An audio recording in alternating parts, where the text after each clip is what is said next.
Halo Sobat Komsos, kembali lagi di program Bisik Bincang Asik bersama Komisi Komsos Keuskupan Bandung.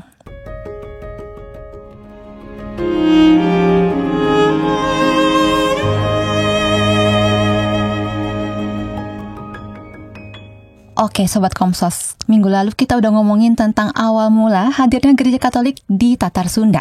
Sekarang hadir bersama kita kembali host kondang kita, Kak Krisan. Halo Kakak, how are you today? Audrey, baik-baik, apa kabar? I'm fine juga. Dan juga Romo Tarno, selamat pagi Mo. Tadi dibilang oh ya Mbah selamat Tarno. siang, selamat malam. Selamat pagi, selamat siang, selamat malam Romo. Iya. Kita akan lanjutin obrolan kemarin ya Mo. Kayaknya masih suka storytelling, masih perlu ya Mo ya kita cerita-cerita. Tapi sebelumnya nih, kan minggu lalu kita janji loh. Janji untuk mengundi siapakah pemenang buku ini. Tada! Bukumu mana? Ya, Di tas Kak. Pertanyaannya diulang nggak pertanyaannya? Siapa tahu lupa. Siapakah orang pertama orang Sunda pertama yang menjadi Katolik. Oke. Itu dia. Jadi diambil 5 pemenang ya, yang akan mendapatkan buku ini. Judulnya adalah Dari Laudate Montes ke Magnificat. Nah itu dia. Pokoknya bukunya ini buat Sobat Komsos ya. Buat yang menang, itu pemenangnya ada di kolom di deskripsi ya Om ya. Di deskripsi episode ini. Nah buat nama-nama yang sudah di-mention itu tolong ya langsung hubungi nomor telepon 085 155 277 441. Sekali lagi 085 kok serak ya. Minum dulu Kak. 085 155 277 441. Nanti menghubungi tim Komsos, kemudian kasih tahu alamatnya di mana, karena untuk mengirimkan bukunya ke alamat masing-masing. Itu dia. Kami sudah dapat. Tada. Kembali pertanyaannya, siapa orang Sunda pertama yang menjadi Katolik? Berarti mereka googling kalau enggak baca-baca sejarahnya. Yang jelas bukan saya. Ada cluenya nggak Mo? Cluenya Inisial deh, sama inisial. seperti nama saya bermula dari S. Siapa? Sule. Oke, kemarin seru banget nih pembahasannya ya. Sampai-sampai kita harus ngekat karena udah kepanjangan. Akhirnya ada part 2. Udah dipelototin Om Step ya kemarin. Iya udah dipelototin, udah cukup 5 menit. Nah sekarang ini akan ada lanjutannya, di mana ini adalah part 2. Karena memang kalau ngomongin sejarah tuh kayaknya gak akan ada habisnya Audrey ya. Betul Kak. Kan? Kayak di kelas waktu SMA, guru sejarah suka banget berbicara. Cuman cenderungnya kalau sejarah semakin diceritakan biasanya semakin ngawur. Oh kenapa? Karena semakin banyak nambah kiri kanan depan belakang. Berarti nambah bumbu-bumbu Ada bumbu-bumbu gitu. Nah, kalau yang ini ada bumbu-bumbunya nggak? Oh nggak ada. Ini itu Full betul dari research Romo ya? Karena berdasarkan data atau fakta penelitian. Oh mantap. Iya. Jadi bukan berdasarkan sebentar-mata kata orang gitu. Oke. Nah ini juga kita di sini akan ngebahas siapa sih orang Katolik pertama, orang Sunda Katolik. Berarti bocorkan sekarang. Kan pemenangnya udah ada Romo. Sudah ada tuh. Aduh, ini menceritakan beliau berarti nih bermula dari situ dulu gitu. Kok bisa sih? Gimana ceritanya beliau itu bisa masuk ke Katolik gitu? Atau terserah Romo deh mau dari mana, saya emang ngikut lah. Sama Audrey ngikut ya Audrey ya. Ikut aja. Sebenarnya jangan dari dia ya, kita yang umum udah, aja lah. dari aku aja kalau gitu. Karena kayaknya terlalu personal ya. Oh gitu. Kalau bertututan sejarah gereja Katolik di Sunda kan berarti sangat sosial ya, sangat komunal, dan tentu tidak dipengaruhi oleh orang pertama yang masuk Katolik itu, bukan. Tapi ada suatu peristiwa yang pernah kita dalami bersama minggu lalu ya. Iya, minggu lalu betul. Ya, minggu lalu. Ketika agama Jawa Sunda dibubarkan pada 21 September 1964, lalu pemimpinnya secara pribadi bersama dengan keluarganya masuk Katolik. Lalu karena beliau memang sangat karismatis ya, sosok yang punya wibawa, sosok yang sangat diikuti dan ditaati oleh para pengikutnya, maka mayoritas menjadi Katolik. Pengikutnya gitu. Walaupun tentu saja di antara mereka ada juga yang mengikuti agama yang kala itu ada, yakni agama Islam dan juga agama Kristen Pasundan. Oh, Pasundan. Iya, hanya itu Kristen Pasundan waktu itu yang ada. Sebenarnya kisah ini tidak memberi clue siapa orang Katolik pertama, enggak. Tetap nggak mau kasih tahu. Karena bukan dia. Oke. Bukan. Di luar konteks sebenarnya. Agak di luar konteks. Kalau clue-nya adalah dia adalah pegawai negeri. Dia adalah pegawai negeri. Oke. Pegawai negeri yang berupaya untuk mendapatkan tunjangan buat anak-anaknya. Oke. Tapi karena ia menikah secara agama Jawa Sunda, pernikahannya itu dianggap tidak sah. Oke. Nah, karena pernikahannya dianggap tidak sah, maka anak-anaknya juga katakanlah dikategorikan tidak sah. Nah, karena tidak sah, maka tidak mendapatkan tunjangan. Betul. Maka dia berjuang supaya bisa menikah secara agama resmi, dan kala itu mendapatkan nasihat dari pimpinan agama Jawa Sunda untuk ke Cirebon, ketemu dengan Pastor Hidayat yang pernah kemarin diceritakan. Dan setelah melalui bimbingan dan pembelajaran secara memadai, beliau dibaptis. Nah, itulah yang kemudian juga menjadi pemicu kenapa makin meruncing supaya ADS itu dibubarkan. Oke. Jadi ini orang ini clue-nya ya, clue lagi, banyak clue-nya nih. Nah, ini udah ada yang jawab loh. Udah ada yang jawab. Kalau udah yang jawab nggak apa-apa, paling ngawur. Nah, ini kita gitu. lagi main game di TV ya. Siapakah dia? Ada yang bisa menjawab? Oke, penelpon pertama kita angkat. Oh, nggak ada ya. Gitu.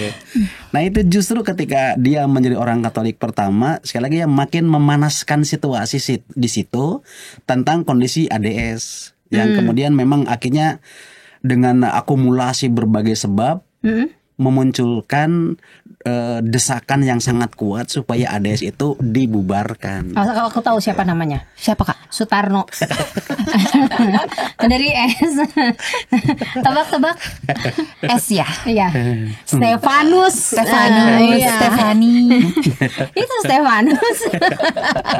Aduh. Iya. Nah, jadi Romo nggak mau ngasih tahu nih. Tidak mau ngasih tahu biar orang cari sejarah. Aduh, ya udah. Nanti pokoknya kan ini udah nulis. Paling-paling mereka bilang nih, hadiah buku aja pertanyaan sulit-sulit. Ini penting tahu, bukunya Ya, menarik. bikin tahu. orang penting ini bukunya mau. Ini bukunya penting nih, ada apa namanya dari Monsinyur Paskalis Bruno Syukur, Uskupan Bogor. Betul. Tuh, Itu kan. orang beken yang nulisnya juga di situ. Iya, jadi nggak boleh kita bilang nggak penting. Bagus bukunya. Di yang lain mah beli, kita mah dikasih. Oh iya, makanya jadi host. Biar dikasih. Oke, mau jadi awal mula benturan itu karena pernikahannya, Mo?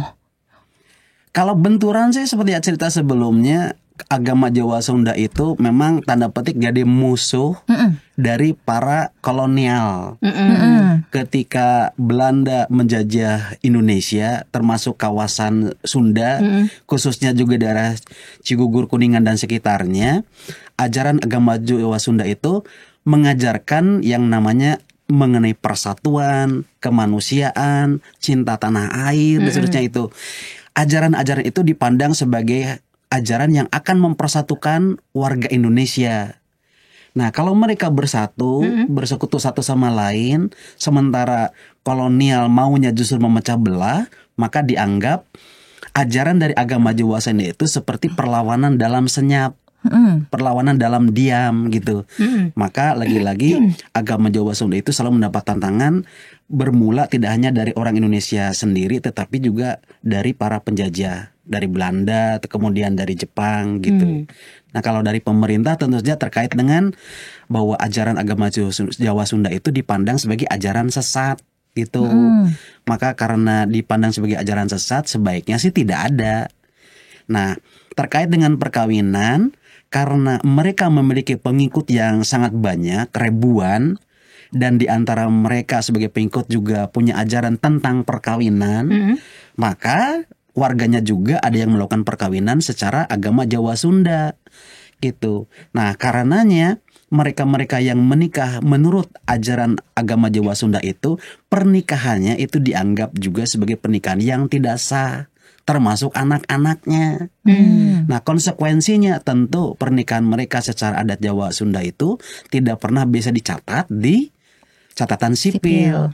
Nah, itu satu sisi ya, alasan mereka selalu mengarah bahwa ini ajaran sesat, sehingga apapun yang dilahirkan termasuk ajaran perkawinan juga sesat, termasuk anak-anak yang dilahirkan juga katakanlah anak yang tidak resmi sehingga tidak perlu dicatat dan seterusnya ya, karena ke sana. Tapi di satu sisi di mata agama Jawa Sunda sesungguhnya ini tantangan besar. Mengapa? Situasi sosial atau keberadaan sosial itu kan dibangun dari elemen terkecil, dan elemen terkecilnya itu keluarga. Kalau keluarga sudah dianggap tidak sah atau dibikin porak-poranda, lalu anak dianggap tanda petik sebagai anak yang tidak sah atau haram gitu, maka sesungguhnya serangan terhadap keluarga sama saja identik dengan serangan terhadap ADS. Iya. Jadi ADS tidak bisa berkembang sebagaimana semestinya karena ADS pun merupakan kumpulan dari keluarga-keluarga. Nah, kalau keluarganya diserang, dihancurkan, maka bukan perkara mustahil ADS juga akan hancur gitu. Oke. Nah, Gitu. minggu lalu itu kan ADS-nya bubar. Ya kan, minggu lalu sudah diceritakan nih sama Romo gitu kan, ADS-nya bubar, kemudian pemimpinnya memeluk agama Katolik karena sudah menemukan cemara bodas tadi. Ada wangsit cemara bodas. Cemara bodas itu. Kemudian sesuai dengan data 6.500 pengikutnya ikut masuk agama Katolik. Nah, ADS itu sendiri kan banyak banget pertentangan ya, Audrey ya. Nah, kalau misalnya mau dibilang nih, apakah agama Katolik itu juga mulus-mulus ajakah atau tidak semulus yang dikira, sobatku gitu? Ya, tentu saja di kalangan masyarakat kala itu juga tidak begitu mudah untuk menerima keberadaan agama Katolik ya. Karena pertama di kawasan Cigugur dan sekitarnya itu memang tidak ada Katolik satupun gitu. Baru ada kan di wilayah Cirebon. Nah, pemimpin agama Jawa Sunda dalam ini adalah Teja Buana, memilih Katolik pun sebenarnya tidak serta-merta atau otomatis memilih Katolik begitu saja. Ada hal-hal yang melatar belakanginya seperti yang nampak dalam cemara bodas yang mengingatkan bahwa kamu suatu ketika akan berlindung di bawah cemara putih. Nah, cemara putih itu ternyata diidentikan dengan seorang Romo yang kala itu berjubah putih, tapi sekaligus tidak sekedar Romo, dia juga seorang militer yang betul-betul menjadi pelindung dari Teja Buana yang kala itu sedang punya masalah. Nah, perlindungan terhadap dirinya, nyawanya, termasuk masalahnya oleh seorang Romo yang berjubah putih, sepintas kala itu diidentikan sebagai cemara bodas di mana mereka harus berlindung. Maka dari pentafsiran bahwa cemara bodas sekarang tanda petik identik dengan seorang Romo itu yang Katolik, maka beliau kemudian menjadi Katolik gitu. Tapi lagi-lagi kenapa semua atau mayoritas orang ADS menjadi Katolik sesungguhnya? Nah, ini pengaruh tentu saja dari seorang pemimpin, karisma pemimpin, wibawa pemimpin, juga katakanlah sesuatu yang memang keluar dari pemimpin sebagai sosok yang pantas diikuti. Nah, ketika beliau itu masuk Katolik, maka lagi-lagi orang pengikutnya itu mayoritas masuk Katolik. Walaupun kala itu memang terjadi chaos. Chaosnya adalah banyak juga tokoh-tokoh agama dari lain agama itu berupaya untuk menjaring mereka ke agama masing-masing. Ya, tentu saja mereka punya alasan masing-masing. Tentu bukan sekedar jumlah yang ingin mereka raih, tetapi punya alasan. Sebagai contoh, tokoh-tokoh Muslim berpikir bahwa dahulu kala Kiai Madrais pendiri agama Jawa Sunda itu adalah seorang Muslim. Maka pengikutnya itu sesungguhnya sedikit banyak punya akar-akar keislaman. Maka ketika tokoh-tokoh Islam itu ingin meraih mereka, sesungguhnya karena mereka ingin mengembalikan para pengikut ADS itu ke jalan yang benar menurut akidah dan ajaran dari agama Islam.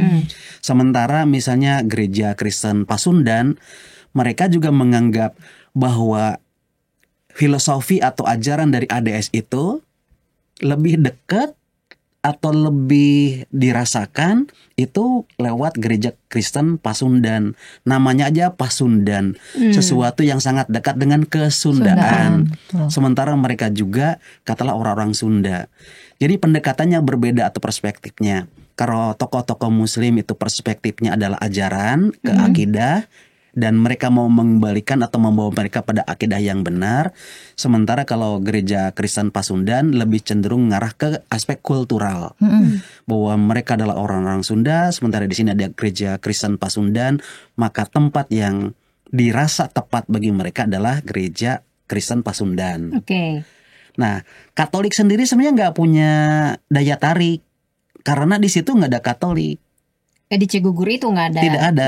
Cigugur dan sekitarnya itu tidak ada tempat atau kantong-kantong kekatolikan kala itu. Sekarang ya, dahulunya nggak ada. Jadi Dahulu hanya di nggak Cirebon ada. itu. Hanya yang paling dekat adalah Cirebon. Nah, tapi 6.500 itu berarti ngikut agama Katolik cuman gara-gara Teja Buana itu?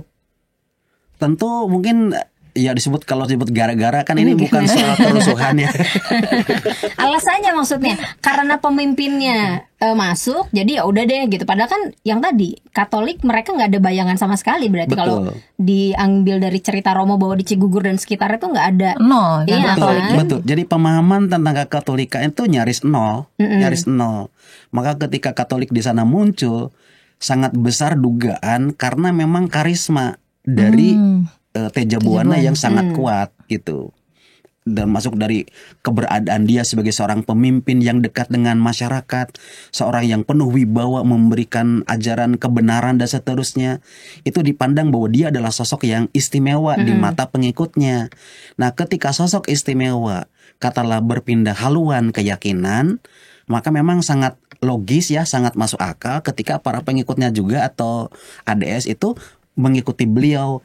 Jadi bisa dikatakan mengapa mereka menjadi Katolik, sebab paling utama yang sangat masuk akal adalah karena mengikuti pemimpinnya. Oke. Terus mau ceritanya dari yang tadinya sedikit menjadi mungkin sekarang agak bertambah jumlahnya itu gimana mau ceritanya? Kalau sekarang malah justru makin sedikit kalau menurut saya. Udah kalau kurang dari 6.500 mau di sana. Tapi jangan langsung tarik dari tahun itu ke sekarang ya. Iya. Karena justru di awal-awal itu sesungguhnya konflik sangat besar, sangat banyak ya. Atau dinamika kekatolikan kala itu sebagai gereja Katolik awal itu sangat banyak. Sebagai contoh ya, persoalan bagaimana membina umat Katolik awal. Dari daftar menjadi Katolik itu kan tidak bisa begitu saja.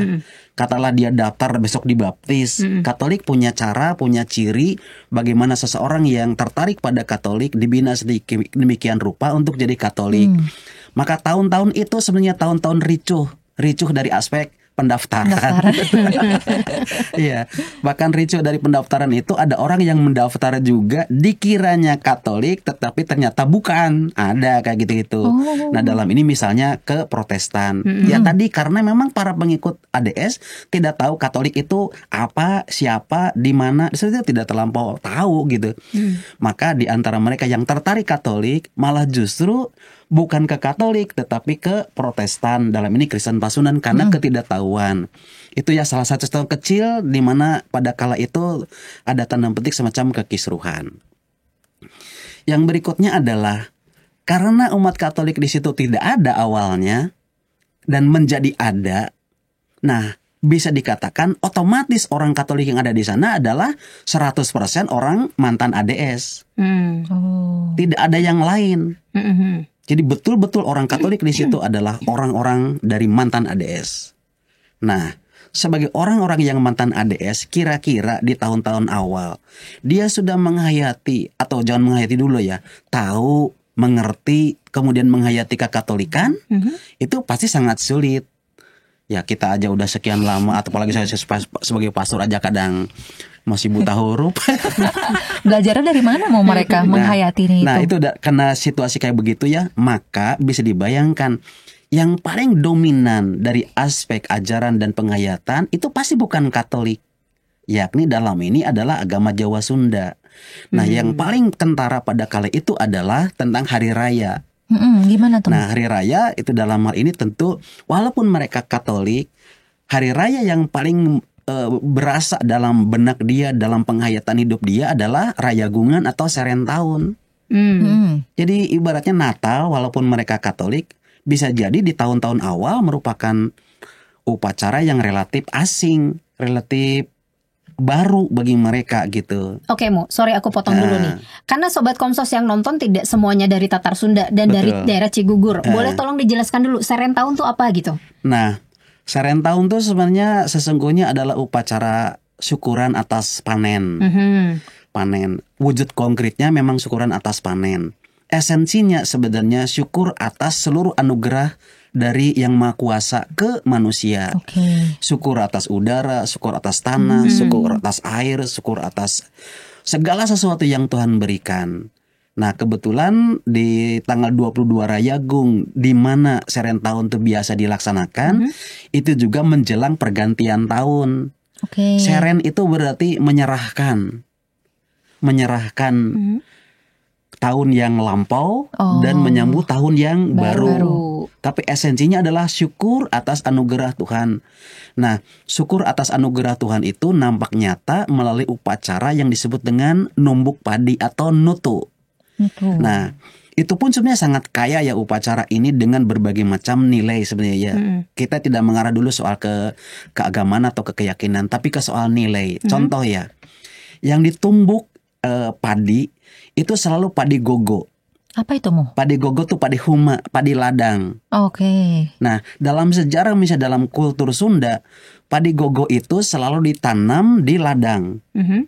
Nah, penanaman di ladang itu sesungguhnya merupakan katakanlah sistem tata nilai, sistem politik pertanian sesungguhnya.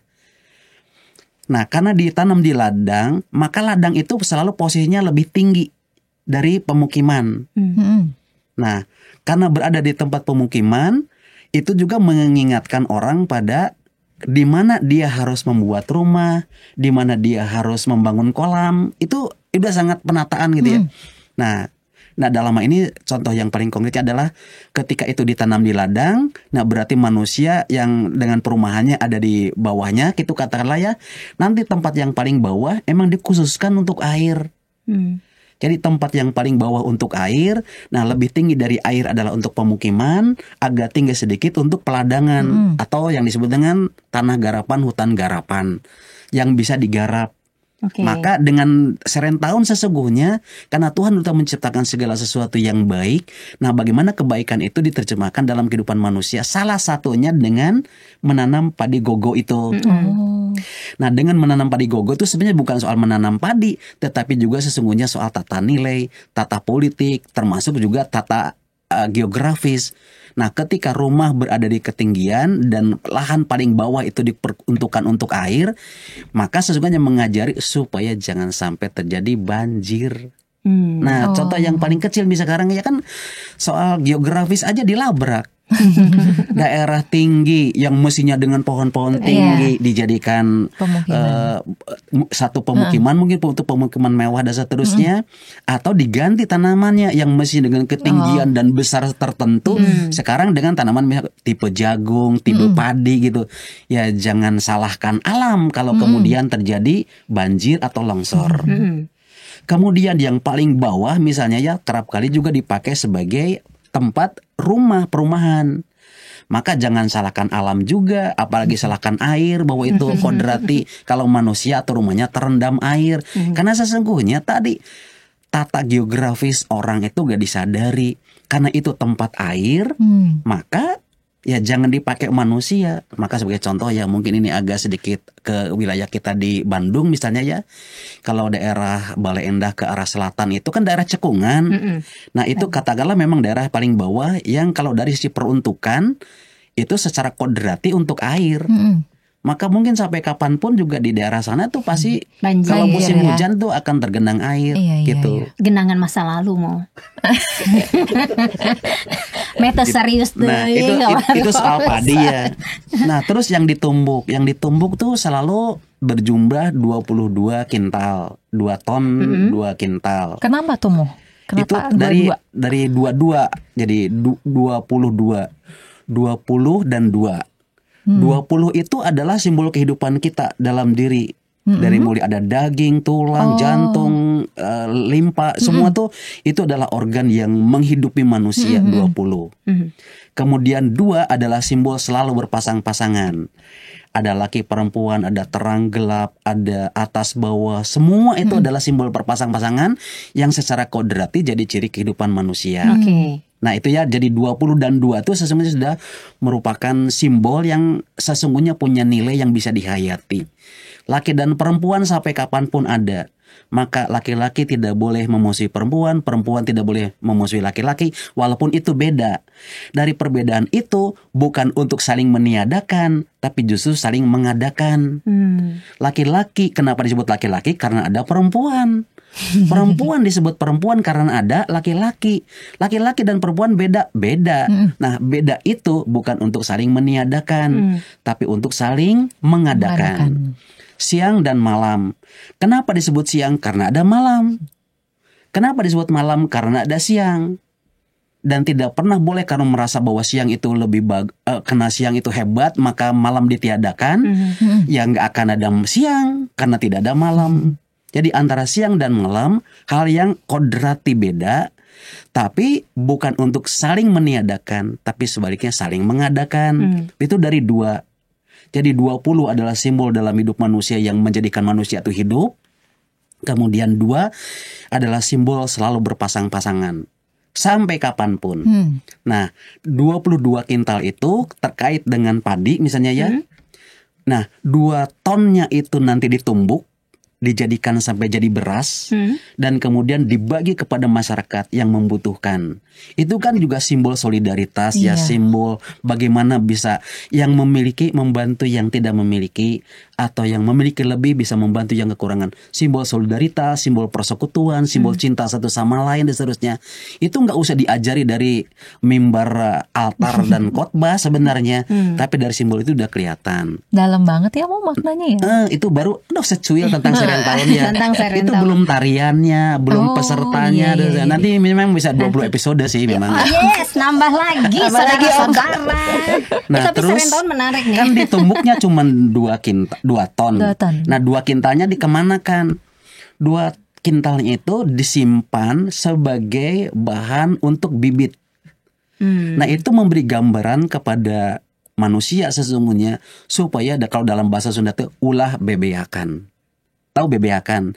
Jangan habis-habisan. Iya. Punya uang 2.000, belanja 2.000, udah habis.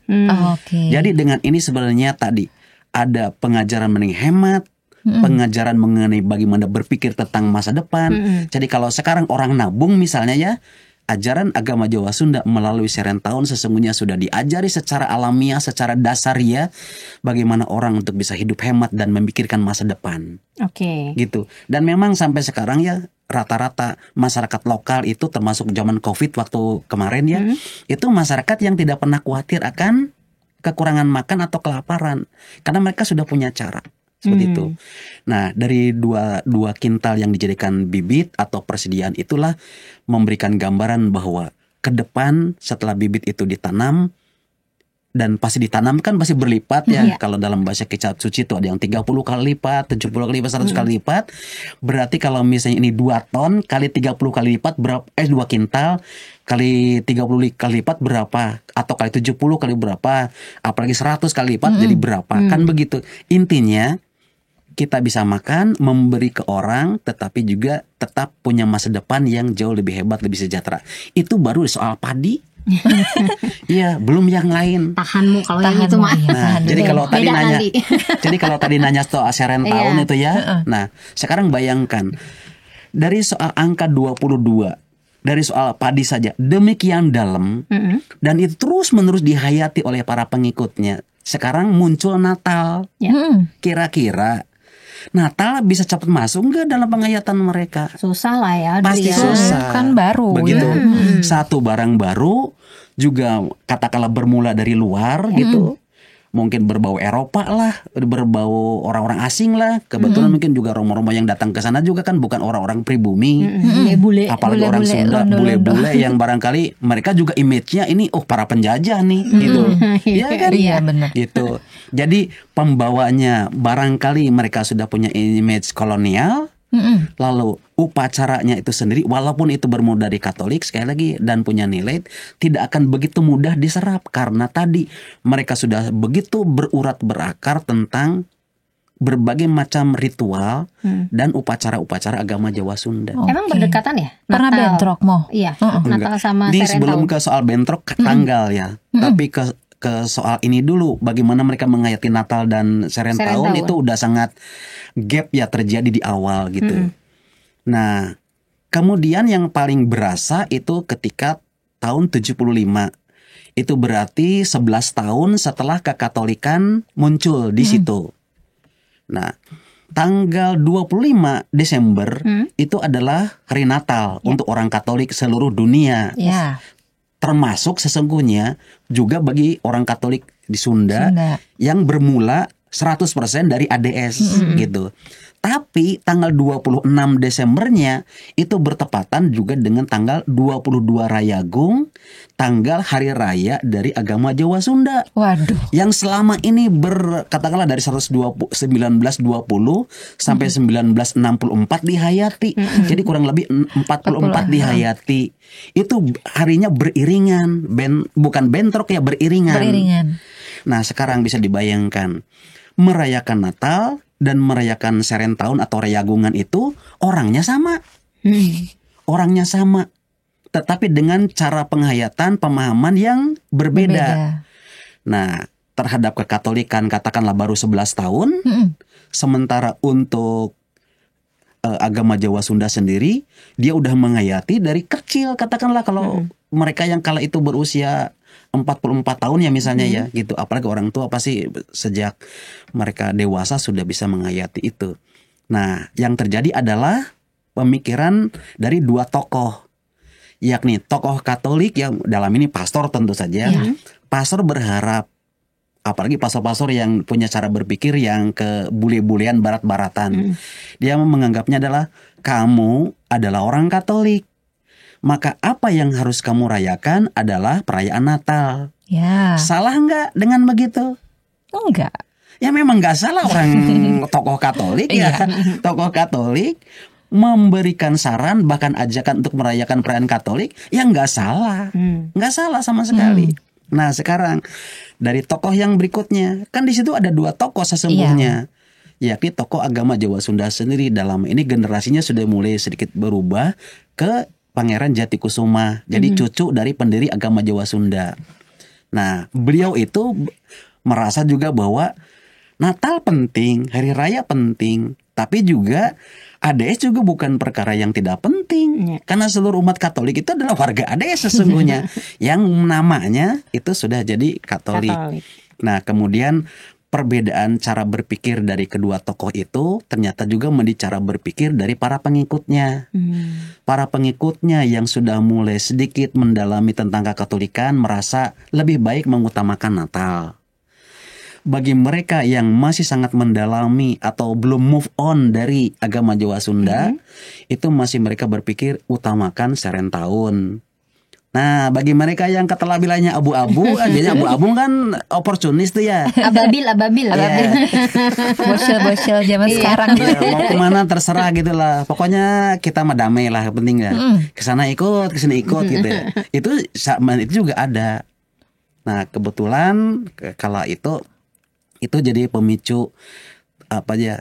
Jadi hari raya yang beriringan itu ternyata bukan menjadi momentum untuk bersekutu, tapi malah jadi momentum untuk berseteru. Gitu. Dalam hal ini ya tadi ya soal penghayatan kembali. Berarti kayak terpecah dua dong. Ada yang Natalan, ada yang Serentahun ya. Jadi kalau disebut kategori sebenarnya ada 3 kategori. Kategori cenderungnya ke Serentahun, ada yang cenderung ke Natalan, ada yang tidak cenderung kemana-mana. Yang tadi gitu. Ababil. Iya, itu jadi 3 kategori itu. Banyakan mana mau waktu itu mau? Ya mungkin kalau disebut banyak-banyakan susah untuk mendeteksi ya. Tapi patut diduga karena Katolik katakanlah baru berjalan 11 tahun. Sementara ADS sudah dijalani sekian puluh tahun. Jujur atau tidak ya, dari aspek penghayatan pasti kalau disebut banyak-banyakan ya, pasti cenderungnya adalah ke Serentahun. Oh, gitu. Gitu. Nah, ditambah itu tahun itu masih juga berperkara atau muncul persoalan tentang pakaian adat. Lagi-lagi karena orang situ adalah orang dari agama Jawa Sunda.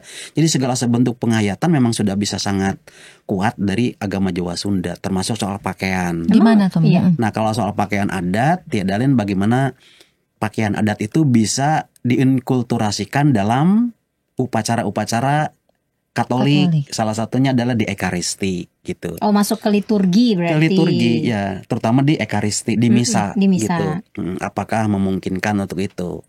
Nah, jadi sesungguhnya pembicaraannya cukup banyak. Termasuk dalam hal ini tadi semacam ada dua kubu kepemimpinan ya. Dari Katolik ada pastor dan krunya kan. Nah, dari mereka juga sebagai pemimpin kan mereka tetap wibawa pemimpin, karisma pemimpin nggak hilang. Jadi tetap mereka juga diikuti oleh loyalisnya gitu. Berarti yang Teja Buana ini juga menginginkan bahwa kalau Teja Buana kalau itu sudah nggak ada. Oh, udah nggak ada. Oke. Nah, yang muncul adalah Jati Kusuma. Oke. Anak dari Teja Buana. Oh, berarti yang anaknya ini pengen yang pakaian adat Sunda ini masuk ke liturgi itu. Jadi persoalan mengenai Natal dan Rayagungan atau Serentahun tahun beriringan memang di periode beliau. Begitu juga soal pakaian terus itu juga beliau. Nah, yang paling menarik adalah ini. Ketika persoalan-persoalan itu atau tantangan itu belum bisa dicarikan jalan keluar oleh kedua belah pihak. Nah, rupa-rupanya sudah ada keputusan bulat dari katakanlah orang Katolik mantan pemimpin dari agama Jawa Sunda. Dalam ini adalah Pangeran Jatikusuma. Jadi Pangeran Jatikusuma pada tahun 1981 itu memutuskan untuk keluar dari Katolik. Iya, keluar dari Katolik. Kemudian karena beliau keluar dari Katolik bersama dengan keluarga, lagi-lagi karena beliau juga adalah sosok yang sangat karismatis ya. Sangat karismatis, sosok yang penuh wibawa dan memang sangat diikuti sama pengikutnya, maka loyalis itu masih ikut beliau. Fans-fansnya ya Mo ya. Ya, kalau dalam bahasa kamu udah sekarang maka fansnya gitu lah. Grupis. Anak band kali. Gitu. Oh, berarti yang keluar berapa? Dari 6.500 ada datanya nggak? Menurut data yang saya peroleh itu sekitar 360-an. Sebenarnya nggak terlalu banyak ya. Nggak nyampe separuh ya Kak. Tapi masalahnya bukan soal banyak dan tidak banyak. Ini juga menyangkut esensi keyakinan. Iya tetap. Nah memang kalau itu cukup ramai atau dipandanglah sebagai sesuatu yang lebih kisruh ya kalau itu ya. Berarti beliau keluar bersama dengan pengikutnya hanya karena masalah itu, pakaian adat, atau ada pemicunya? Jadi, ada yang lain? Ada banyak. Ya, ada banyak. Seperti tadi pakaian iya. Kemudian soal hari raya iya. Kemudian soal dua kepemimpinan yang tentu punya pandangan yang berbeda-beda. Itu ya pemandangan dari pemikiran gaya pastoral orang Katolik dengan beliau yang katakanlah berbudaya, berbau kultural juga pasti beda. Artinya perbedaan-perbedaan itulah yang belum bisa disinkronkan atau dicari jembatan gitu. Termasuk juga yang bisa memicu adalah soal itu Paseban. Paseban yang bermula diperuntukkan untuk gereja karena masanya pindah ke Katolik dan diperuntukkan gereja, kemudian diambil alih kembali ke menjadi katakanlah Paseban yang sebagaimana awal gitu. Jadi orang Katolik kala itu nggak punya gereja gitu. Jadi kalau misalnya mereka misa kemana? Ke Cirebon? Tidak. Kemudian memang dari pastor di situ membuat solusi bagaimana orang Katolik bisa melakukan peribadatan itu dengan menggunakan salah satu gudang padi. Gudang padi. Memang daerah situ adalah daerah yang sangat subur ya, dan untuk padi itu bisa sangat berlimpah. Dan pada saat musim panen biasanya ditampung di salah satu gudang. Dan sekarang yang jadi rumah sakit itu. Rumah sakit apa? Sebagian Kamulian itu ya. Iya, sebagian jadi menjadi tempat pelebaran dari rumah sakit sekarang. Gitu, termasuk nanti mendirikan gereja di Cisantana. Oke. Tapi saya penasarannya gini Mo, kan Serentahun sama Natal kan beda tanggal ya. Kenapa tidak merayakan dua-duanya? Apakah memang gak boleh? Kenapa harus milih Mo? Yes. Karena Bukan. itu pemicu mereka, salah satu pemicu untuk Yang namanya keluar. prioritas itu kan sebenarnya bukan tidak dipilih dua-duanya, cuman mana yang diutamakan gitu. Iya. Oke. Gitu. Jadi bisa jadi memang dirayakan dua-duanya. Cuma tadi karena menyangkut mana yang mau diprioritaskan itu. Nah, itu kemudian menciptakan perbedaan pendapat. Karena Yang cewek zaman sekarang nggak suka disuruh milih ya kak. Iya. maunya digantung. Maunya dua-duanya. Maunya dua-duanya. Audrey pengen dua-duanya. Kan konteks itu loh kak, kayak misalnya keluarga dan pendidikannya dua-duanya lah. Nah, itu Nggak sangat mau milih. berbeda dengan ajaran Jawa Sunda. Jawa Sunda tuh mesti siang atau malam. Oh, I see. Jadi siang itu nggak bisa sekaligus malam. Malam nggak bisa sekaligus siang. Tapi kan tadi Romo bilang tidak akan ada siang kalau tidak ada malam. Tapi tidak bisa memilih keduanya. Sudah banget ya. Iya, tidak bisa memilih keduanya. Gitu, tidak bisa memilih keduanya. Oke. Gitu, pilih sekarang kan malam nih, mau siang nggak mungkin. Oke. Iya. Nah, ini kan Nanti besok jam 12 siang kita maunya malam, nggak mungkin. Oke. Jadi tidak bisa pilih dua-duanya. Pilih aku atau dia. Atau sulit. Enggak, tapi gini ya Audrey. Tadi kan dibilang ADS kan adalah sesat. Jadi bubar kan? bubar. Ya kan? Tapi sesat menurut siapa? Iya kan, Iya. menurut Iya. iya kan, pemikiran zaman dulu kan dibilangnya sesat, ya kan, makanya mereka dibubarkan dan memilih agama yang akhirnya yang lain, mau Katolik, Kristen, Pasundan, Pasundan, atau juga Islam. Muslim, Iya. Islam gitu kan. Nah, akhirnya mereka keluar kembali ke ADS lagi atau ada agama baru atau mereka memilih Iya. masuk kemana? Mereka sesungguhnya tidak kembali pada apa yang dikenal dengan ADS. Karena udah nggak ada. Karena kalau pakai nama ADS tentu ya akan kembali kepada pelarangan. Karena toh ADS udah satu dibubarkan, yang kedua kenapa dibubarkan karena dilarang. Mengapa dilarang? Karena sesat. Tentu sekali lagi memang ini pemimpin yang sangat brilian menurut saya, sangat karismatis, tidak hanya karismatis tapi brilian, dan memang dia orang hebat lah gitulah. Itu maka dia punya strategi. Salah satunya adalah dengan nama baru. Oh, Nama rebranding kalau bahasa sekarang ya. Ya, itu. Nah, waktu itu muncul dengan istilah paguyuban adat cara karuhun urang. Panjang ya, Mo? Paguyuban adat cara karuhun urang. Dan pada kala itu sempat diakui juga oleh Departemen Pendidikan dan Kebudayaan. Oh, jadi sempat Jadi diakui. satu sisi rebranding, satu sisi, tapi di lain pihak dia menggunakannya atau wajahnya bukan wajah soal keyakinan atau agama, tapi wajah budaya. Budaya, jadi yang maju ke depan bukan soal agama tapi budaya. Jadi diakui sebagai budaya. Iya, Oke. gitu. Itu menurut saya salah satu bentuk ya bahwa seorang pemimpin sangat brilian bagaimana eksistensi itu bisa tetap jalan tanpa harus kekeh dengan sesuatu yang memang sangat membahayakan gitu. Gitu. Tapi tidak lama kemudian setelah diakui Depdikbud, tidak lama kemudian memang tidak lama ya, itu kemudian dilarang. Nah, ketika dilarang kemudian memang rebranding lagi dengan ada misalnya masyarakat adat karuhun urang. Akur gitu. Nah, terus dari akur itu masih juga singkat kata ya, masih disinyalir bahwa itu nafasnya atau rohnya itu masih agama Jawa Sunda gitu. Itu masih banyak yang kecurigaan-kecurigaan gitu. Nah, kalau sekarang singkatnya dari dinamika mereka adalah Sunda Wiwitan. Jadi mereka tidak mengedepankan soal utamanya soal agama atau soal keyakinan, tapi lagi-lagi soal bagaimana mereka bisa menyatu dengan alam semesta, terutama lewat budaya, lewat kultural gitu. Dan rupa-rupanya melalui tadi tidak hanya aja soal nama, tapi terutama adalah kedekatan dengan budaya. Dan bagaimana nilai-nilai keyakinan itu bisa dihayati lewat budaya, bisa bertahan sampai sekarang. Maka bisa jadi sekarang salah satu poin lain dari serentahun tahun yang sampai sekarang masih dirayakan, itu adalah bagaimana bentuk strategi bertahan dari mereka.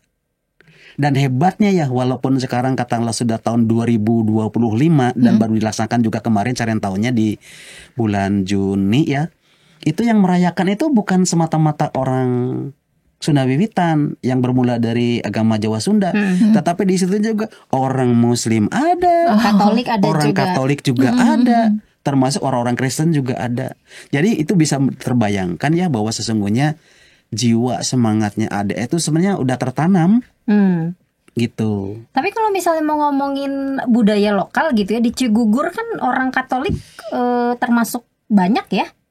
yang saya tahu gitu, maksudnya banyak banget orang Sunda Katolik dari Cigugur di keuskupan. Misalnya nih pegawai-pegawainya dari mana? Cigugur deh gitu. Kan Kuningan karena deh orang gitu. Bandung nggak mau kerja. Enggak, tapi gini, kenapa orang muda Katolik sekarang gitu di Jawa Barat kesannya itu tidak terlalu mengenal budaya lokal gitu, Mo? Ya, Pernah ada researchnya atau tahu gitu, pernah ngobrol gitu? sebenarnya mungkin kita gini ya, saya masih mau nyambung tadi esensi dari dia bahwa dinamika kekatolikan tuh kayak seperti itu. Nah kemudian, generasi sekarang kan memang lebih cenderung dididik dengan agama-agama yang kata dipandang sebagai agama besar ya, agama resmi gitu. Maka salah satu sebabnya, salah satu akibatnya adalah apa yang selama ini mereka alami yang sangat berbau kultural itu mulai hilang memang gitu. Sebagai contoh lah, biasanya dengan liturgi itu menggunakan gamelan, menggunakan angklung atau arumba, dengan pupuh-pupuh atau lagu-lagu berbasis Sunda.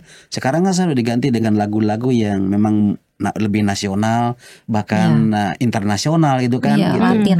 Iya, daripada misal bertutur tentang misalnya Ayun Ambing misalnya, lebih cenderung orang berbicara tentang Amazing Grace kan gitu. Nah, Iya sih. Iya, benar. jadi sebenarnya kecintaan mereka terhadap budaya itu bukan karena mereka menolak atau apa, tapi juga memang dinamika itu menggeser mereka dari aspek berpikir, mengetahui, termasuk juga aspek mereka untuk menghayati. Oke. Gitu. Tapi beda sama kalau misalnya kita ke Jogja atau ke daerah Jawa Tengah lah ya. Kan masih kental tuh Mo kalau misalnya di daerah sana gitu. Ya kalau misalnya langsung ke daerahnya Iya. sih, termasuk misalnya di Cigugur itu ya kan sebagai lokusnya. Misal ke arah Cisantana, Sukamulya, Cibunu, Cisuru, semua. Kalau memang soal ekaristi searchnya masih sangat kental dengan kesundaan. Di sana tidak jarang banget misa bahasa Indonesia, misa pasti Sunda, lagu-lagu Sunda, bahasanya Sunda, kemudian kitab sucinya juga Sunda. Bahkan katakanlah dalam aspek tertentu pakaian-pakaian pun sangat kesundaan. Bahkan ya Serentahun sendiri yang tadi juga kita ungkap ya, menjelang 22 Rayagung tahun Saka Sunda itu juga dirayakan di gereja Katolik. Gitu. Tapi dalam bentuk ekaristi. Oke. Misalnya persembahan padi, persembahan umbi-umbi dan buah-buahan itu ada ke gereja. Dan itu dirayakan karena esensinya bukan soal pertama-tama soal Rayagungan atau Serentahunnya, tapi memang siapapun memang patut mensyukuri berkah Tuhan gitu. Jadi sebenarnya masih sangat kental kalau dibikinnya. Nah, ketika keluar orang-orang itu udah di dalam kurang tanda petik ya terpengaruh dinamika perkembangan ilmu pengetahuan dan pengaruh. Nah, begitu keluar kan makin berjarak tuh dengan pusatnya. Maka bukan perkara mustahil pengaruh dari pinggir-pinggir itu kan juga semakin kuat.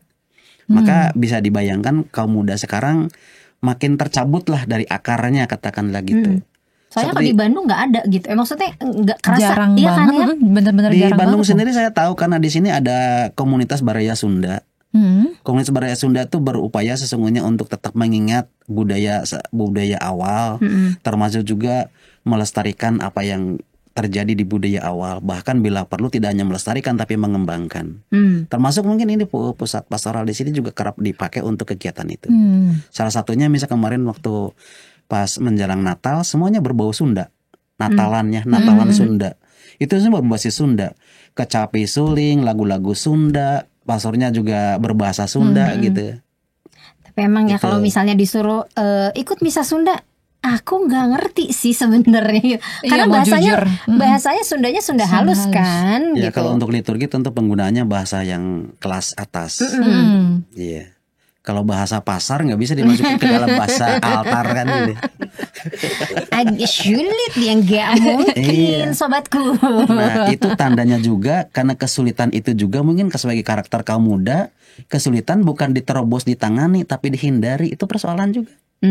Kenapa kaum muda mungkin makin jauh ya tercabut dari budaya itu kayak begitu. Ditambah mentalitas mungkin juga kaum muda sekarang lewat tadi ya, inginnya cepat, inginnya mudah, inginnya dua-duanya padahal nggak bisa gitu. Bahas lagi. Audrey kena nih. Padahal sulit itu sesungguhnya jangan-jangan karena sulit itu ada nilai yang lebih mendalam yang sesungguhnya bisa diraih, bisa diambil. Tapi karena udah bahasa mindsetnya sulit, ya udahlah dihindari gitu. Padahal di situ berlian. Pengen nih ngobrolin gimana caranya biar anak-anak muda gitu ya mengenal lebih mendekatkan diri kepada budaya lokal secara Katolik ya Mo ya gitu, biar kalau di Cigugur dan sekitarnya kan yang tadi Romo bilang ya Audrey, kental ya. iya gitu kerasa gitu, masih kerasa, sedangkan Bandung sendiri nggak kerasa. Saya nggak tahu deh kalau misalnya di Garut, di Tasik gimana nih sobat-sobat Garut, Tasik gitu ya, gereja-gereja mungkin bisa Katolik di sana. berkomentar juga nanti di kolom komentarnya soal Betul. itu ya. Sejauh mana katalah lokalitas terkait dengan liturgi dan seterusnya itu tetap jalan di wilayah masing-masing gitu. Yes, betul. Tapi kalau terkait budaya, menurut saya tuntutannya tidak serta-merta untuk kaum muda ya, tapi juga keterlibatan semua orang. Setuju Mo. Jadi artinya jangan dituntutnya kaum muda harus begini dan harus begitu, tapi misalnya orang tuanya sendiri tidak bertindak gitu. Contoh nih upaya konkret aja yang dilakukan, terutama yang ada di kawasan Bandung. Ya tadi seperti tadi saya bilang bahwa ada komunitas yang disebut dengan Baraya Sunda. Baraya itu mau menggambarkan bahwa kita tuh saudara-saudari, tidak ada musuh, tidak ada lawan, semuanya adalah kawan. Nah, disebut Sunda itu sebenarnya mau mengarah pada asal usul kita bermula dari mana, diikat oleh apa, oleh semangat apa gitu. Nah itu sebenarnya. Nah dari situ sendiri yang namanya Baraya Sunda. Apakah orang Sunda kemudian mau jadi baraya di komunitas itu? Enggak semua. Saya juga baru tahu ada ini. Ada gitu. Padahal orang Sunda. Iya, bapak saya Sunda. Dari situ, dari Baraya Sunda itu sebenarnya mencoba menggiatkan berbagai hal yang tadi mengarah pada akar-akar budaya Sunda. Lagi-lagi ketika komunitas Baraya Sunda yang relatif sedikit pengikutnya, karena banyak orang-orang yang sesungguhnya disebut Baraya Sunda tidak mau ikut, mencoba untuk mewartakan sesuatu yang berbau budaya Sunda terkait dengan kaum muda tadi, belum apa-apa udah nolak gitu, nggak ngerti, nggak enak, bikin ngantuk, ya gitu-gitu kan gitu. Ini mah nggak culture. Nggak culture, Ya benar. kan zaman sekarang gitu, nggak culture. iya. Tapi seru ini jadi topik selanjutnya ya, bahasan selanjutnya. Jadi salah satunya mau ditahan dulu mau, jangan dihabisin sekarang. Sekarang mah waktunya kita pamit. Nah, apa yang pengen disampaikan nih Mo? Yang pengen disampaikan sesungguhnya kalau cerita tadi kan memang baru bertutur tentang dinamika kekatolikan yang ternyata dari terbentuk kemudian pecah gitu ya. Sesungguhnya nasib setelah pecah itu gimana gitu. Nah itu yang memang pertanyaan besar. Nah salah satu hal yang menarik adalah ternyata orang-orang Sunda itu pun banyak sekarang yang jadi pastor, yang jadi suster gitu. Termasuk ini ya Mo. Termasuk ya begitulah kira-kira. Itu ada apa gitu. Nah dengan mereka katalah terpanggil secara khusus, pasti kan ada sesuatu yang pernah dilakukan oleh kalah pendahulu-pendahulu Katolik di situ, termasuk juga orang-orang yang kemudian dari ADS jadi Katolik. Nah kira-kira seperti apa? Mungkin itu kepenasaranan yang harus kita gali di episode berikutnya. Ketiga ya Mo ya. Oke, kalau gitu. Ini serius, kasih tahu tuh Mo, yang menang ini udah ada pemenangnya. Namanya. Nama orang Katoliknya. Yang PNS. Sakim. Sakim. Yang menjawab Sakim, selamat ya. Langsung menghubungi nomor telepon 085155277441. Oke. Nanti hubungi, kasih tahu alamatnya di mana. Nanti dikirim bukunya. Bukunya yang ini. Selamat ya. Pastor terima kasih sudah hadir. Terima kasih banyak Mo, udah cerita-cerita sama kita lagi. Tadi nambah jadi 20 episode ya Audrey ya. Siap. Semoga pendengarnya nggak bosan. Enggak dong. Nggak akan bosan. Oke Audrey, thank you ya. Kita pamit juga nih. Thank you juga Kakak for the day. Iya, Sobat Komsos terima kasih ya sudah menyaksikan episode Bisik kali ini. Kita ketemu lagi di part 3 nih, obrolannya makin seru pastinya. Oke ya sudah, kalau gitu kami bertiga pamit. Kita ketemu lagi di episode selanjutnya. Dadah. Bye-bye.